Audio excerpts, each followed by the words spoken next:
நிலையில் ஜூன் 24ஆம் தேதி நினைவுற்ற முதல் போட்டிக்கு பின் 7 நாட்கள் ஓய்வு இருந்ததாக ரவி சாஸ்திரி கூறியுள்ளார். அதையும் தாண்டி பும்ராவுக்கு ஓய்வு வேண்டுமா என்று அவர் கம்பீர் கில்லை விளாசியுள்ளார். ஏற்கனவே இந்தியா பின்தங்கியிருக்கும் நிலையில் இப்போட்டியில் பும்ராவின் ஓய்வுதான் முக்கியமா என்று தெரிவிக்கும் சாஸ்திரி இதுபற்றி பேசியது பின்வருமாறு: உங்களிடம் உலகின் சிறந்த வேகப்பந்து வீச்சாளர் இருக்கிறார். 7 நாட்கள் ஓய்வு எடுத்த பின்பும் அவரை நீங்கள் உட்கார வைத்துள்ளீர்கள் என்பதை நம்புவது கடினமாக இருக்கிறது. இந்த முடிவு கண்டிப்பாக தலைமை பயிற்சியாளர் மற்றும் பயிற்சியாளர் குழுவின் கைகளில் இருக்கக்கூடியது.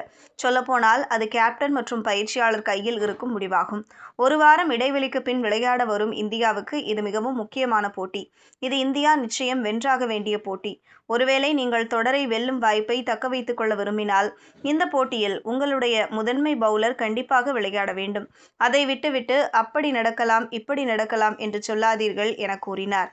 ஒருவேளை அவர் கூறுவது போல இப்போட்டியில் இந்தியா தோற்றுவிட்டால் அதன் பின் பும்ரா வந்தாலும் கம்பேக் கொடுப்பது கடினம் என்பது குறிப்பிடத்தக்கது.